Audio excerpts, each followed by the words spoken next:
is an easy way to make miniature water lilies for display in tiny scenes like 1/12 scale, using paper and floral wire. Suggested materials and supplies are listed below in the description box and shown on the video. This process could be modified to make 1/16 or 1/48 scale by enlarging or reducing, and by using other mixed media like clay or resin. I use 5 copy multi-paper colors: light pink, yellow, bright yellow, and white. I painted a white piece of paper green, front and back. This video is episode 16 of my Wildflower Series for the Nymphaea water lilies in shell pink, lemon yellow, and white. The flower bloom measures a 1/2 inch in diameter and about a 1/4 inch high from a flat surface. Later on in the video, I do show how you can add stems and make an underwater pot container. I was inspired by wild water lilies and the painting collection by Claude Monet. Here I show the basic parts that are needed for the white, yellow, and pink lilies. It takes me about 10 to 15 minutes to make one flower, including the preparation of materials, and that would be the lily pads and the buds. Water lilies are grown in ponds or similar water sources, and there are many different colors and sizes, including some that open during the day and some that open during the night, and vice versa. Most have thick, waxy flowers with over 25 petals. Lotus flowers are similar in appearance, but they're from a different biological family, and they usually have thin and papery leaves or petals, and they may grow taller from the water surface. For each of the flowers, you'll need to punch 4 5/8 inch in diameter pink, yellow, or white 8-petaled daisy floral shapes, 3 bright yellow sunburst pieces for the center, like 3/16 to 1/4 of an inch in diameter, 1 5/8 inch green 6-petal floral piece, and then 1 5/16 white 8-petal daisy floral shape for the middle. You can also draw and hand cut your pieces from paper. For each of the buds, you'll need to punch 1 5/8 inch 8-petal daisy floral shape in that color, and then 1 5/8 inch green 6-petal floral piece. To make the large lily pad, punch 1 green 5/8 inch diameter circle, and then a 5/16 inch diameter circle to make the small lily pad. To make the white water lily, use a ball stylus on a mat and curve and curl the centers of the bright yellow sunburst pieces. You need 3 pieces. I do have some extra ones here on the mat. Once you have the 3 pieces all curled up, then use your tweezers to take one of the 3 pieces, fold it in half, and then half again or quartered, and then roll it into itself, into like a bud-like shape. Then gently curl the edges in the center of the small 5/16 inch white flower, and then finish curling the green petals and the large white flowers. And when you're doing the curling, just gently press the edges and kind of go around. You don't have to make tight curls. It's just enough to give the flower a little shape. To assemble the white water lily, add a dot of glue to the top of the green floral leaf. Then place a white large flower on top in the center middle. Try to place it so the petals are in between each other.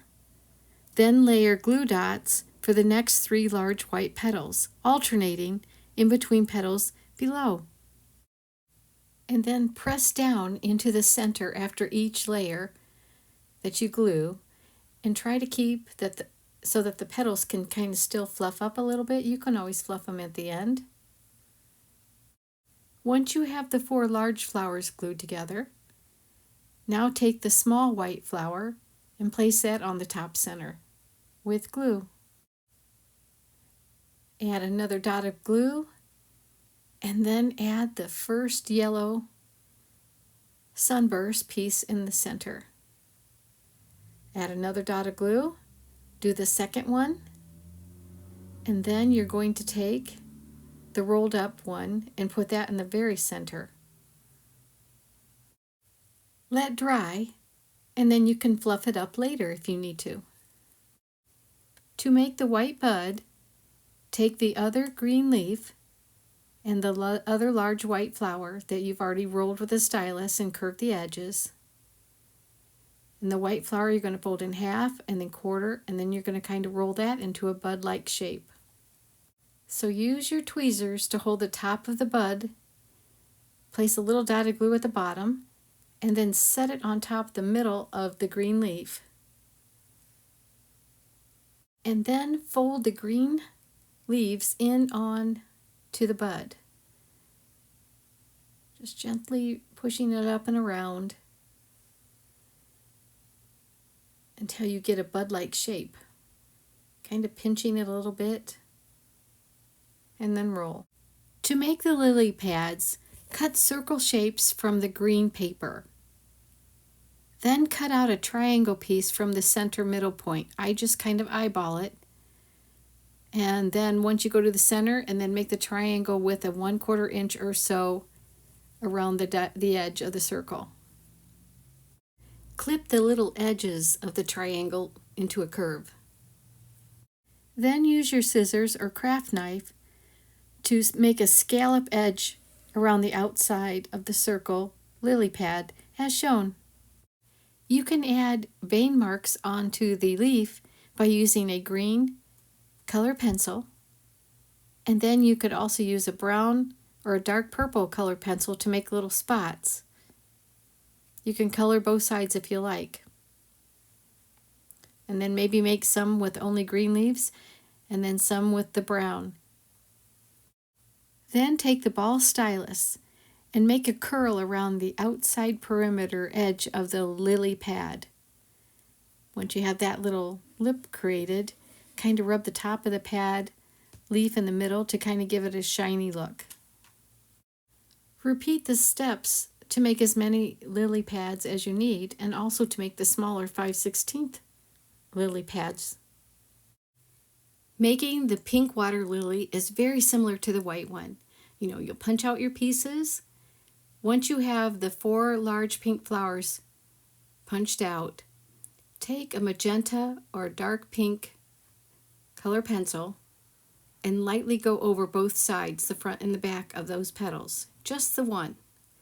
Then take one of the bright yellow starburst pieces, and then just in the center, use that same dark pink magenta pencil and make a little circle.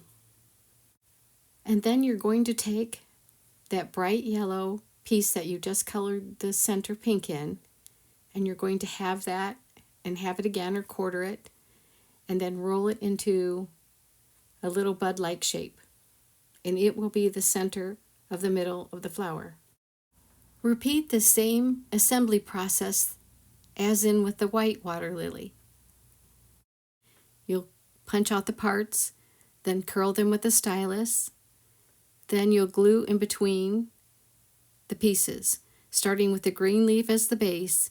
Then place the dark pink flower that you colored on the green leaf, followed by the other 3 pinks, then the small white 8-petaled, then the 2 bright yellow starburst in the center, and then add that one that you colored the center middle pink.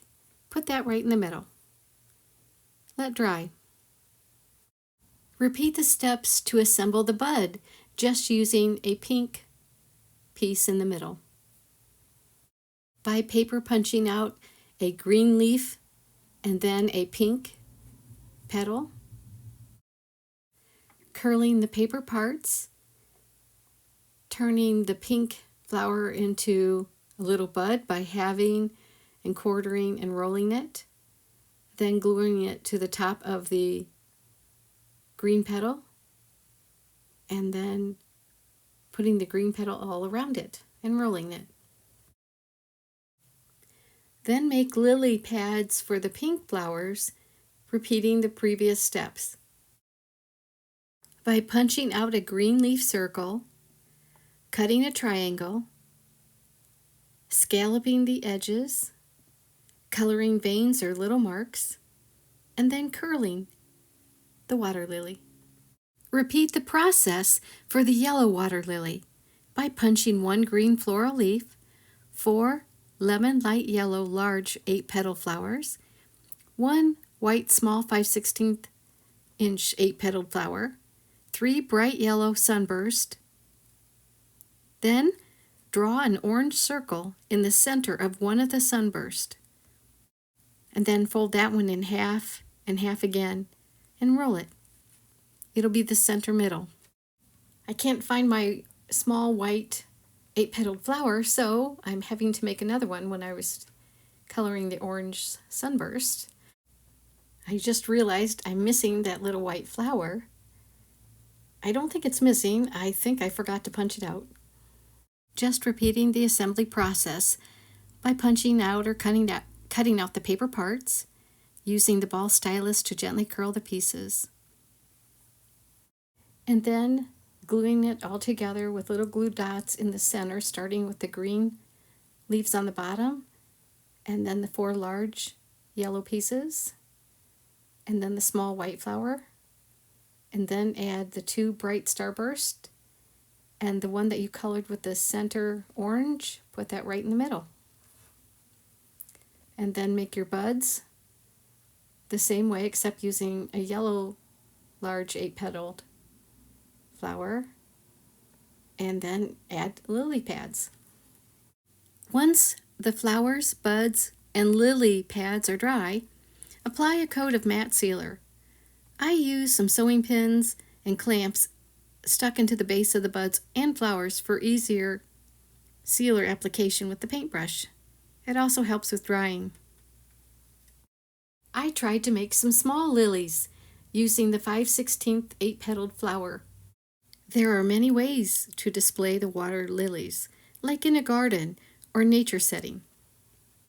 Here are some ideas, including above-ground planters made from 8-ounce paper cups, ceramic mini bridge purchased, mini purchased ceramic ponds, or take a cap from a spray paint bottle. There are also a number of water ideas to use for display, including using purchased paper from a craft store or cardstock with water designs, or a blue marble looking tissue box. Or you can hand paint the effects on paper. Then you could add a glaze or resin, or just top it off with a plastic acetate piece. Even the top cover from a notepad like this dark green one, just to give you some ideas on what you can use. In this video, I show the green notebook cover, the blue marble tissue box cardstock, and I also hand paint one of the containers. And then I'll top off some of them with plastic acetate in the video. To display the water lilies on a pond-like flat surface, I show the dark green notepad cover and the tissue box cardboard. I purchased the 6 by 1 3/4 inch ceramic bridge from a craft store, and then I touched it up with gray, white, and green paint. It reminds me of the Monet water lily paintings that feature the bridge. Here I'm trying some different layouts with the bridge. I have had that dark green notepad cover for a long time. It measures 8 1/4 by 11 1/4. The tissue box is smaller, or has smaller pieces that I had to fit together to get a larger pond area look. You can finish the bridge water lily display by adding rocks, bushes, trees, bugs, and birds. I bought these 2 cute ceramic ponds at a dollhouse miniature show. I added stones and grass to one of them, and then I touched up the green grass that I put on with leaf green paint because the grass was a little shiny. The water already has a shiny blue glaze that I like. These pieces may have been made by 2 different people because one of them has the initials KT on the bottom. I can't find the initials on the other one. They measure about 2.5 by 2.5 inches and about 3/4 of an inch in height. I add some 5/16 inch or the smaller water lilies and pads, and then some mini goldfish to the little ceramic pond. To make an above ground garden container with a transparent plastic water top piece to display the fish, the water lily stems, the roots, I used an 8-ounce paper cup. I measure and mark 1 3/4 inches up from the cup bottom base, and then I cut that all off. I also remove the cup rim, and I'm going to use that as edging around the container by gluing it and clamping it to dry. Next, I paint the outside of the container, or you can decorate it to make it look like a barrel. Then I paint watercolor types on the inside first. I mix patches of turquoise and blue and green, and when that dries, then I highlight with white and gray marks. For the clear top water look piece, I trace and cut a clear circle piece of plastic or acetate to go on the top of the container, and so it measures about 1/4 of an inch down from the top or just under the rim. I remove the permanent marker tracing marks with rubbing alcohol. Next, I decide on the top water lily, bud, and pad placements. I'm going to put the plants on one side of the container top because I want to be able to look down into the container and see the fish and then see the stems. I make a mark where I want to put all the plants. And then I take the craft knife on the cutting mat and I kind of drill a little tiny hole, just enough so the 24 gauge wire will fit through it.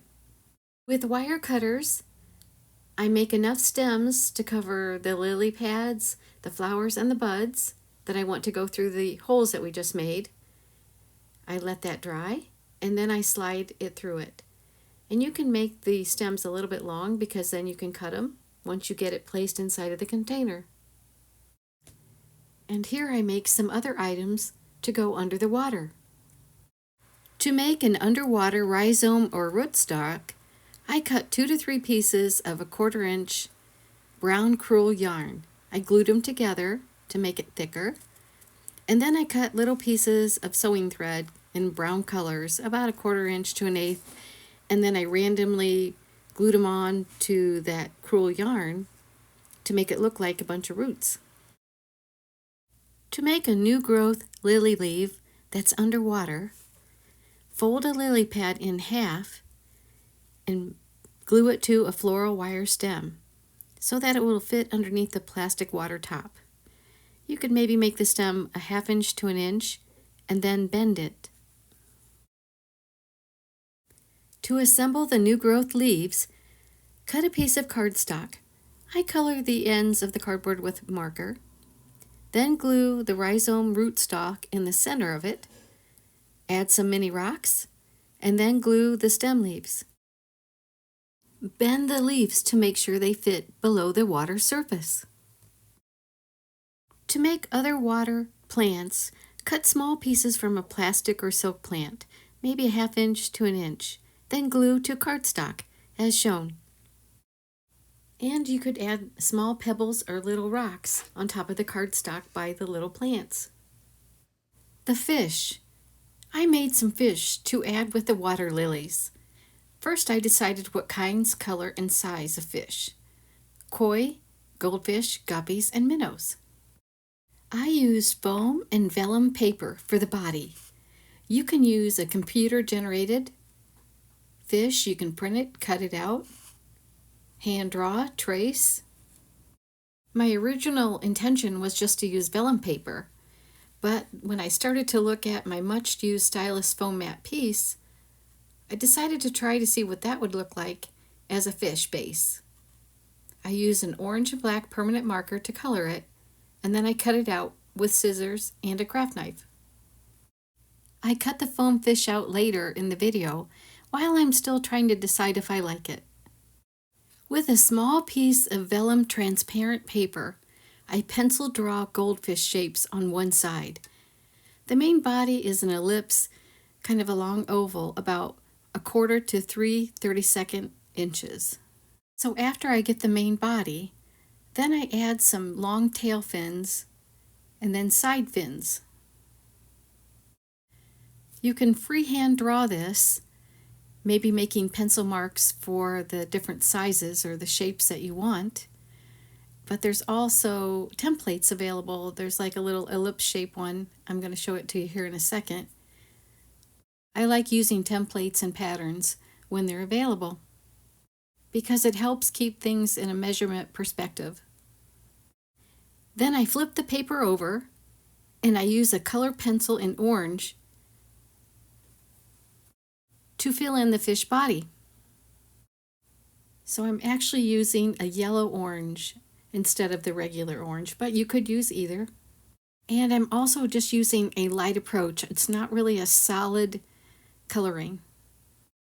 Then I flip the paper over again and I erase the regular pencil marks. Then I apply an orange glass paint with a toothpick over the fish body. You know, I believe maybe a mixture of Mod Podge and an orange acrylic paint would have the same effect. I'm applying the glass paint to the opposite side of the colored pencil. I'm hoping that the glass paint will add texture and thickness to the fish body. I may have to apply several coats. Then I set it aside to dry.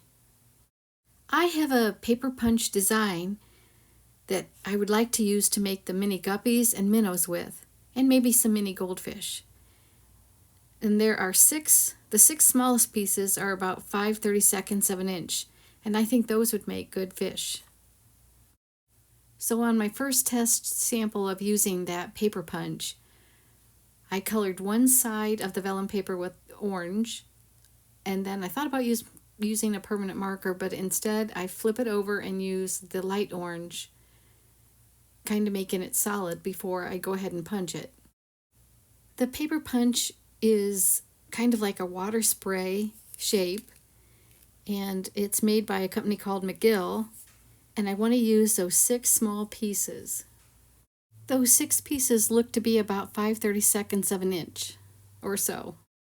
Then I go ahead and slide my orange paper into the paper punch, trying to get it all the way down, and center it and make sure it's in my orange coloring, and then I press it out. And then I sort out the pieces that I'm looking for. Okay, there's 5. All right, I'm missing one. It's got to be somewhere. I'll save the other pieces for fish or another project later.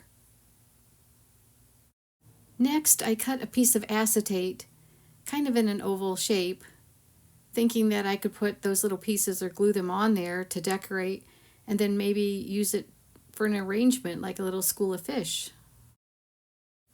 So I place 6 little dots of glue on the plastic acetate, and then I add the little fish ovals or ellipses in the little dots.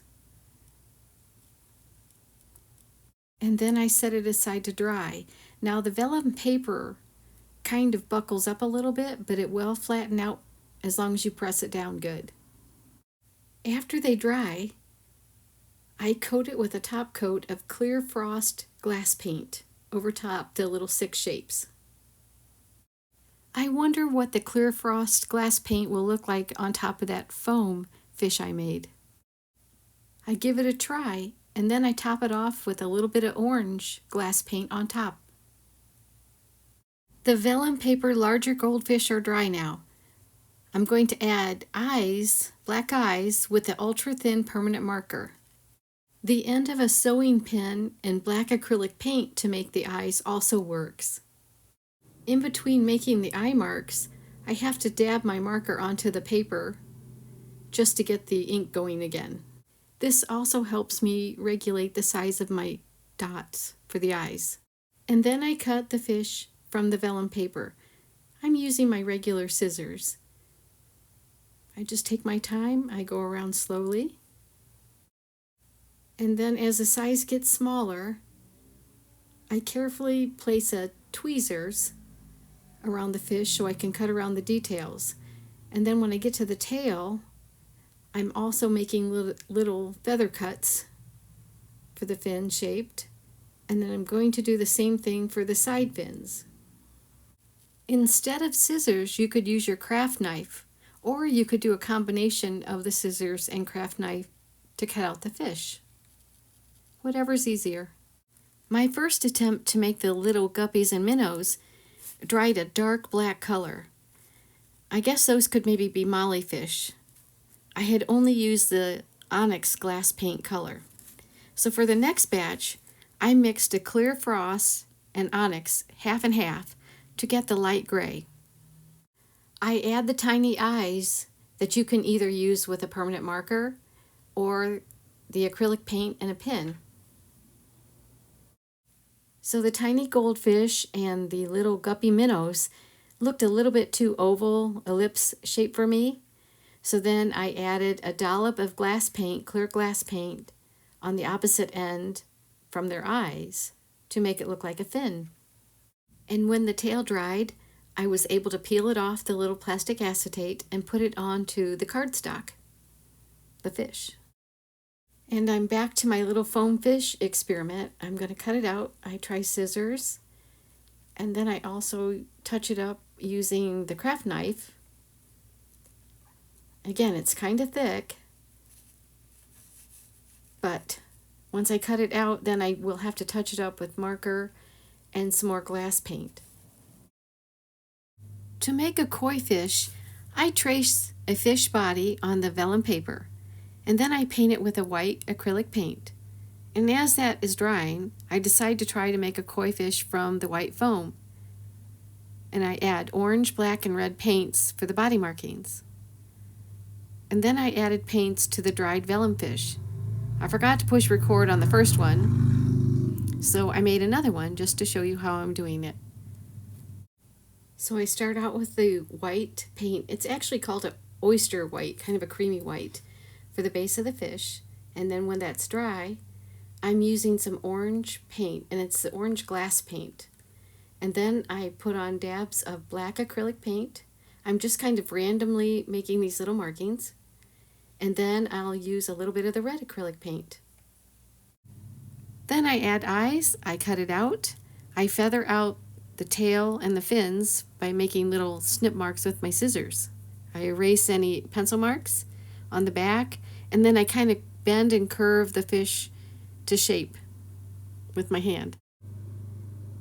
I cut the fish out with scissors, but you could also use your craft knife on a mat. I did not plan on using the foam for the fish, but I like this option. The fish are a little thicker, and they can look better by adding a sealer or glass paint on top.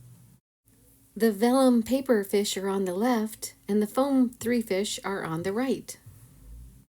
To create a depth for the fish inside of the water containers, I try clear beads to raise them up a little bit, and thin fiber optic strands glued to vertical cardstock. I think if you assembled your pieces inside of the container, you could add resin in stages and let it harden and then add the fish if you wanted to do that instead of using the little stands. And then you can vary the height of the fish by the number of beads or the length that you cut the fiber optic. To assemble those containers, glue the rhizome, rootstock, and submerged leaves with a cardstock piece to one inner side of the bottom. Then glue the extra plants on the opposite side with the fish in between. Then you can place the clear waterlook plastic on top with the water lilies. You could also add rocks and bees, butterflies, turtles, and frogs. The brown container on the left has the tissue box water, and the gray container on the right has the hand-painted water. I decorate them about the same, with the plants, the lilies on the side, fish in the middle, and then the other plants on the opposite of the water lilies. When I take a top view of the plastic containers, I can clearly see the plastic pony beads with the goldfish on the right hand side. The koi fish on the left, that I use the thin fiber strands to help hold them up at a different level, they're not as visible, and it kind of makes the fish look like they are swimming. For the spray paint container lid, I just cut a circle piece of cardstock that looked like the water from the tissue box. Then I placed the water lily flowers, buds, and pads right on the top of that. And then I decided to add some little minnows and some goldfish. For the plastic containers with the clear top, you could add some bubbles around the edges or trim some other pieces of plastic to fill in the gaps. Then I add some dragonflies and some bees to the flowers. And then a few little goldfish for the ceramic pond too. I hope you enjoyed my version of mini water lilies. Thank you so much for watching.